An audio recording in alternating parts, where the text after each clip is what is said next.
നമസ്കാരം. മലയാള സിനിമാ ലോകത്തെ തീരാ നഷ്ടമായി മലയാള സിനിമയിലെ ഏറ്റവും മികച്ച അഭിനേത്രിയായിട്ടുള്ള കവിയൂർ പൊന്നമ്മ ഈ ലോകത്തോട് വിട പറഞ്ഞിരിക്കുകയാണ്. അമ്മയുടെ വിയോഗത്തിൽ ഇന്ന് സംസ്കാര ചടങ്ങുകളും മറ്റും നടന്നുകൊണ്ടിരിക്കുന്നത് തന്നെയാണ് പ്രധാനപ്പെട്ട വാർത്ത.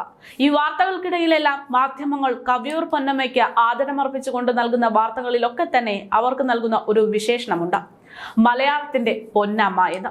മലയാള സിനിമാ മേഖലയിൽ കവിയൂർ പൊന്നമ്മയെ പോലെ എത്രയോ നടിമാർ അമ്മ വേഷമണിഞ്ഞ പ്രേക്ഷകരുടെ മനം കവർന്നിട്ടുണ്ടെങ്കിൽ പോലും കവിയൂർ പൊന്നമ്മയ്ക്ക് അമ്മ എന്ന വിശേഷണം നൽകാൻ മറ്റു പല കാരണങ്ങളുമുണ്ട്.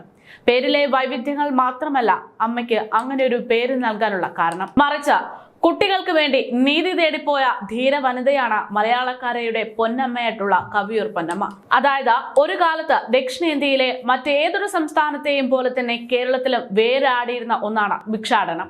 ഭിക്ഷാടന മാഫിയക്കെതിരെ പൊരുതി നീങ്ങിയ ജയിച്ചവരാണ് കവിയൂർ പൊന്നമ്മ.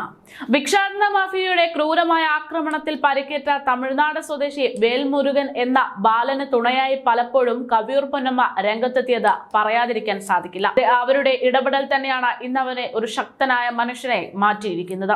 ഭിക്ഷാടന മാഫിയയുടെ ക്രൂരതകൾ കേട്ടറിഞ്ഞ അവർ അതിനെതിരെ തന്നാലാകും വിധം പ്രതിഷേധമുയർത്തിയിരുന്നു.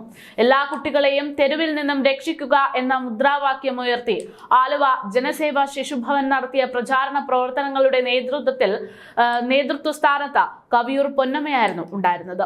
2003 ഏപ്രിൽ 3 ആലുവയിൽ ശരീരമാസകലം 70% പൊള്ളലേറ്റ നിലയിൽ ആലുവ ഗവൺമെന്റ് ആശുപത്രിയിൽ എത്തിച്ച വേൽമുരുകൻ എന്ന കുട്ടിയെ അവിടുത്തെ ഡോക്ടർ വിജയകുമാറിന്റെ നിർദ്ദേശപ്രകാരം ആലുവ ജനസേവ ശിശുഭവൻ ചികിത്സയ്ക്കായി ഏറ്റെടുക്കുന്നു. 1 വർഷം നീണ്ട ചികിത്സയ്ക്കൊടുവിലാണ് വേൽമുരുകനെ ജീവിതത്തിലേക്ക് തിരികെ കൊണ്ടുവന്നത്. ഭിക്ഷാടനത്തിൽ നിന്ന് പറഞ്ഞ പണം പിരിച്ചെടുക്കാത്തതിന്റെ ഭാഗമായിട്ട് കുപിതനായ ഭിക്ഷാടന മാഫിയ തലവനായിരുന്നു വേൽമുരുകനെ പെട്രോൾ ഒഴിച്ച് കത്തിച്ചത്.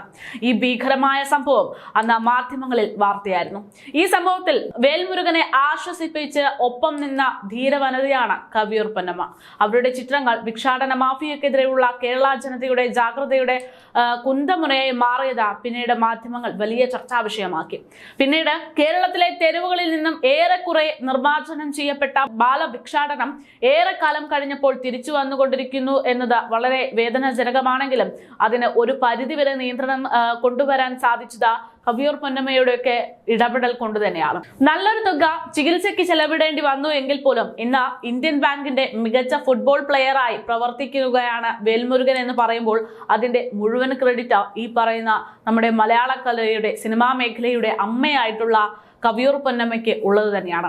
വിവാഹിതനും 3 വയസ്സുമുള്ള പെൺകുട്ടിയുടെ പിതാവുമായിട്ടുള്ള ആ കൊച്ചുമിടുക്കൻ ഇന്നും ജീവനോടെ ഇരിക്കുന്നത് നമ്മുടെ കവിയൂർ പൊന്നമ്മയുടെ പരിശ്രമം കൊണ്ട് തന്നെയാണ്. അവരുടെ ഓരോ ധീരമായിട്ടുള്ള നിലപാടുകളും തന്നെയാണ് സിനിമാ മേഖലയിൽ അവരെ ഒരമ്മയാക്കി മാറ്റിയിരിക്കുന്നത്. വ്യത്യസ്ത കഥാപാത്രങ്ങളിലൂടെ എന്നും ഹൃദയങ്ങളിൽ കുടികൊള്ളുന്ന ഒരാളായി കവിയൂർ പൊന്നമ്മ മാറുകയാണ്.